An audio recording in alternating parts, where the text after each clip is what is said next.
We are continuing to follow breaking news. The United States Geological Survey says that the Northeast has been hit by a 4.8 magnitude earthquake.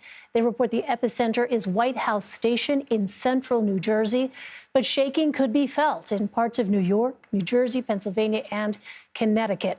Dr. Judith Hubbard has spent 30 years studying earthquakes around the world, is currently a visiting scientist at Cornell University, and joins us now. Thanks so much, Judith, for being with us. First of all, as we sort of get our heads around what took place, for many of us here in the Northeast, it's the first time we've experienced something like this in this part of the world. Can you, first of all, talk about the rarity of a quake like this on the East Coast? Sure. And so most of the time when we hear about earthquakes, we hear about them happening along plate boundaries, which in the United States includes California, Oregon, Washington, and Alaska. But here on the East Coast, people often don't realize that there are earthquakes here as well. Those earthquakes are usually quite a lot smaller and quite a lot more rare, and they don't happen on plate boundary faults. They typically happen on very old faults that are reactivating due to large-scale tectonic stresses. The earthquake that just hit New Jersey is one of the largest that's ever hit the New York City area. So, Judith, I'm wondering, you said that large-scale tectonic stresses, to use your phrase, that is something that could potentially contribute to an earthquake. We don't know exactly, obviously, at this stage, what surrounded this event. But I wonder, what are those kinds of large-scale tectonic stresses? What does that actually mean? Yeah, that's a good question. So most of the time we think about, one plate is moving past another plate, and that makes a lot of sense because you have to have fractures between the two plates. Here we are in the middle of a plate, but even when you're in the middle, when plates are moving past each other on the edges, that can cause stresses to transmit into the interiors of the plates. So the stresses don't just stay on the edges. The whole plate is getting squished and bumped and squeezed, and that can cause stresses on these old fractures that exist inside the plate. And actually, the location where the earthquake happened is on a fault that we know about. It's a really super old fault that probably formed about 200 million years ago when North America first split off of Africa. But it's still a fault. It's still a fracture in the earth. And so when you have these stresses being transmitted into the interior, they're often going to cause slip on places where the crust is weaker. So places where the crust is already broken in the past. Given that it is a rarity for these kinds of events to occur, here I'm thinking particularly on the island of Manhattan, where you have many structures that are quite tall. One has to wonder about aging infrastructure, aging foundations, and whether or not the actual land itself upon which many of these skyscrapers sit is sturdy enough to withstand this kind of magnitude of an earthquake and to have those buildings be relatively undamaged. I don't know if that's a question you can answer, but I'm curious about the difference in maybe geologically the land that Manhattan is comprised of versus, say, out on the West Coast in California, where they are more experienced with these kinds of events. It's a great question. There's a few different parts to that. First, we actually tend to get larger areas that experience shaking when earthquakes happen here on the East Coast. And that's because typically the rocks that we live on are older and colder and harder, and so they can transmit that seismic energy more efficiently from one place to another. That efficient transmission means more people might feel the earthquake, but it actually can reduce the intensity of shaking at a given location because when the shaking slows down, it causes extra strong shaking in one place. It amplifies the shaking, but if the shaking can be transmitted through the crust, then it doesn't amplify in the same way. But there are issues where when people live on what's called made land, places where people expanded like the city limits by putting soil into the ocean, those areas are especially vulnerable to earthquake shaking. So I don't know exactly in Manhattan how much of the land is sort of original hard rock and how much of it is places where people expanded the boundaries of the city into the ocean.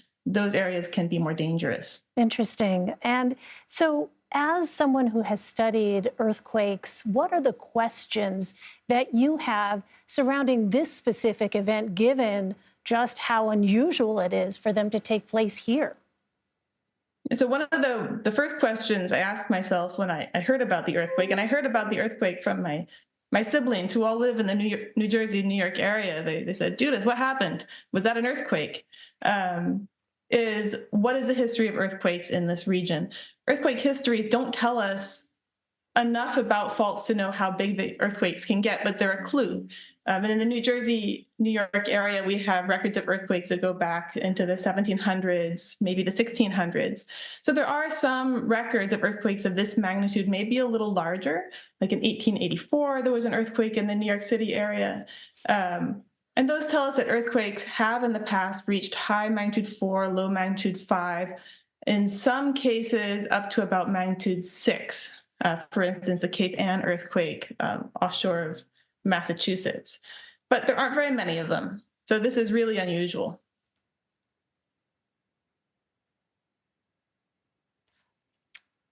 Judith, I'm so sorry you dropped out for just a moment, but for our viewers that may just be joining us now, it is just before noon here on the East Coast, and we are continuing to follow breaking news here. Again, the United States Geological Survey says that the Northeast has been hit by a 4.8 magnitude earthquake, and we are fortunate to be joined by Judith Hubbard, who has spent 30 years combined studying earthquakes around the world, currently is a visiting scientist at Cornell University. And Judith, we are, as we are watching this shot of Manhattan here, we should let our viewers know we are also currently keeping an eye on a picture of where we expect New York City Mayor Eric Adams to speak at any moment. So when that happens, we'll, of course, bring that to you. But just a short time ago, Judith, we heard from Governor Kathy Hochul of New York State describing the initial assessments as they continue to try and survey whatever type of damage or injuries may have resulted because of this earthquake. And as of now, we have not received word of anything particularly extensive.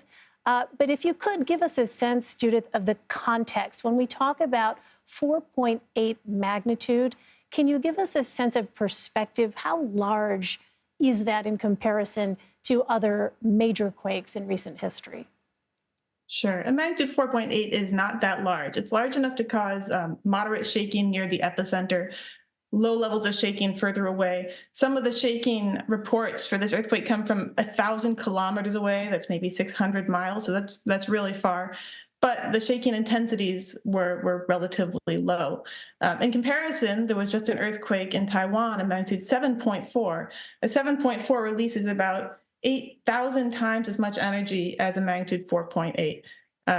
So it's clearly a much larger event than the recent magnitude 4.8. One thing that people will probably need to watch for now is aftershocks of this earthquake. The magnitude of aftershocks depends on sort of the magnitude of the original earthquake, but the USGS does put out a forecast for aftershocks, and it's saying that most likely aftershocks will stay below magnitude 4, but there is a chance of aftershocks above magnitude 4. Over the next year, an 8% chance of aftershocks above magnitude 5, which is actually bigger than the original event, and even a 1% chance of a magnitude 6 in the next year. So the earthquake causes a stress change in the crust, and that can cause other earthquakes to occur on nearby faults. Really interesting to hear that, because we also heard Governor Hochul, in fact, warn folks that aftershocks were a possibility, and that if they were felt, that they should essentially brace themselves and protect themselves in the event that there were aftershocks.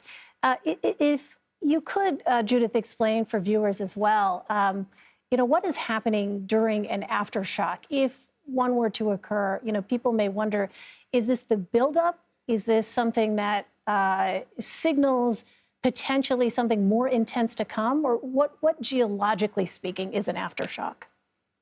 Yeah, so we use different words. We use words like foreshock, main shock, aftershock.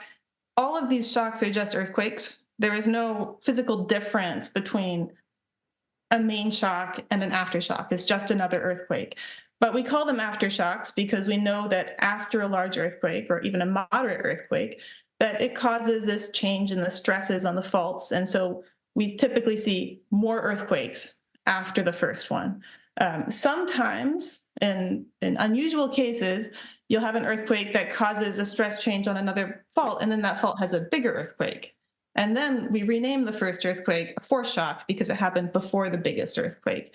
So there is a chance that this could be a foreshock, but nobody has been able to come up with a way to distinguish whether a small earthquake is a foreshock or not. So that's not something anybody can predict. We just know that there is an elevated risk of earthquakes now because the first earthquake happened. And so people should be alert to the possibility. They should learn what to do in an earthquake. They should look around their home and see, are there things that are earthquake hazards, things that could fall down? Are there hot water heaters, stable? All those things are basic good practices for being ready in case there is an earthquake. Some very good advice. Dr. Judith Hubbard, thank you so much for sharing your insight and expertise with us. We really appreciate it, especially at this time. Thank you. Let's turn back to Dr. Robert Weiss for some analysis. You'll recall I had to cut you off, Professor, earlier. Apologies for that. But he is a professor of natural hazards in Virginia Tech's Department of Geosciences. And Professor, I wonder if you could just go back to the notion of how often an event of this magnitude happens in this particular part of the country. How rare is this? Extremely rare. It would take several decades between events, main events, to take place of that magnitude. There always is a chance of smaller earthquake to take place, and those earthquakes most likely are not going to be felt. The shaking of this earthquake is interesting because it is felt in a larger area, up to the Baltimore and even DC area. People felt it, as it appears. But again, the design criteria for building and bridges and tunnels and infrastructure in general are in a way that it should easily withstand the accelerations of the ground, the shaking of the ground that are generated by those earthquakes. Shouldn't be a big problem. And as you can see, the operations in New York City seem to be back to normal. That was going to be my question, Professor, when it comes to not just the buildings, but just the infrastructure of New York City itself. I'm thinking about, for instance, the subway system. We heard from the city officials a moment ago essentially saying that their operations have continued uninterrupted, even as people start to kind of process what has taken place, but that their operations continue because of the fact that, as you say, these tunnels, these systems have been designed to withstand seismic events of greater magnitude than this. But it does occur to me that these are aging tunnels, they're aging systems. Can you talk a bit about the effect of something like this, the wear and tear simply on a system, even though these may have been over-designed in a sense to withstand these kinds of magnitude events, that it does actually have an impact, does it not, over time? Yeah, so planners are different than like the average person on the street. We don't usually anticipate to encounter an earthquake, right? That's not on our mind, but planners do. They are working with engineers to design those buildings in the context of where they are in terms of natural hazards that could hit the infrastructure. In this context of continuous maintenance, the American Association or Society for Civil Engineers, ASCE, they give scorecards for these kind of aging infrastructure. And I can tell you across the United States, the score that ASCE gives for general infrastructure maintenance is not a very high one. But events like today remind us that we do need to pay attention to those deferred maintenance costs and actually make sure that our infrastructure functions as designed. And an older bridge may not withstand an earthquake that is a little bit larger than what we observe today. But in general, I would say infrastructure is in good shape. But we do need to pay attention because of every incident like today results in a decrease of functionality of the infrastructure, or could result in a decrease of functionality. Small cracks and so forth can really be something detrimental to infrastructure as they develop over time. Right. Could you talk about that a bit more, Professor? I'm thinking in particular of areas that may be not part of the initial sort of bedrock foundation here in the tri-state area. If there may be some coastal areas, for instance, that have been filled in order to allow for development there, how vulnerable would those kinds of areas be? And it's actually kind of interesting to look at areas that are filled in with, soils and are not part of the bedrock. It's actually likely that those areas did not feel at all the impact of the earthquake, especially in greater distances from the epicenter, because of the way seismic waves travel through the ground. If it is a very solid rock, like what we call crystalline rock, that is solid and was generated as part of perhaps a magma chamber of a volcano many million years ago. Mm-hmm. Seismic waves travel really efficiently through that area and then cause significant shaking. But in sedimentary rocks, that's not the case. So what we call dissipation of energy is much larger, and therefore the effect is much lower. So I would speculate that in coastal areas where fillings took place, while there may have been shaking, it was much less felt than in other areas that are based on a solid like ground of crystalline rock. All right. Well, Professor Robert Weiss, Professor, we thank you very much for taking the time to help us understand this geological event. Thank you so much, Professor. Thanks for having me. Let's turn to John Vidale now, joining us. He is a seismologist and the Dean's Professor of Earth Sciences at the University of Southern California. Professor, thanks very much for being with us. So to Errol's point, I'm wondering if you can give us any sense of aftershocks and the possibility now. It is 1:06 here on the East Coast. We're a couple of hours out from when this event happened initially. How unusual, how common would an aftershock be at this point? Well, it's pretty common. I mean, almost every earthquake has aftershocks. It's just that most of them are small. And as he said, there's a good chance of magnitude 3 aftershock in the next day or so. We usually consider aftershocks last perhaps a week, dying away, with time after the big event. There's already been a magnitude 2 about an hour after the earthquake. That's all that's been recorded that I've seen. So there's a chance, but it takes a magnitude 5 really to do much damage. I haven't heard reports of damage from the main shock, and so there's like a 1 in 20 chance of something bigger than the main shock. But in fact, a lot of the time when that would have been likely, but has already passed. So I think very small chance of anything damage coming up in the next few days, and even less after that. And I wonder, Professor, if you could just give us some context and some perspective here. How unusual is it for an event of this magnitude to take place in this part of the country? And why might that be? Well, these events are common in the West Coast. We have magnitude 5s every year along the coast. They do happen in the East Coast, but it's more like once every couple of decades. We do know of earthquakes that have happened of this size before near New York City, but it's only been a couple in a century. So it's not a shock. On the other hand, it is an unusual occurrence. We like to say it's a reminder that we need to prepare. In a place like New York City that rarely gets earthquakes, even a little shake can kind of test some systems, and good that people are inspecting to make sure that nothing was disturbed. Yeah, what would be the questions that you have maybe on that front, Professor? Just structurally speaking, these are inspections that are continuing to happen along bridges, in tunnels. We heard New York City Mayor Eric Adams talk about, at this point, there does not appear to be any kind of impacts, major impacts to infrastructure, certainly no injuries to speak of. But over the long term, what would be the questions or concerns that you might have, given that it was not a 5.0, but a 4.8 is certainly something that got a lot of people's attention for sure. Yeah, well, it would lead people to take a more careful look at the faults in the region. We have geodetic instruments like your car with GPS where we can try to tell if the ground is shifting. we always could use a more precise map of just where the faults are and how fast the tectonic plates are shifting. It's far from the major boundaries in New York, but also people can take a look at, which places that people have built or have amplified shaking.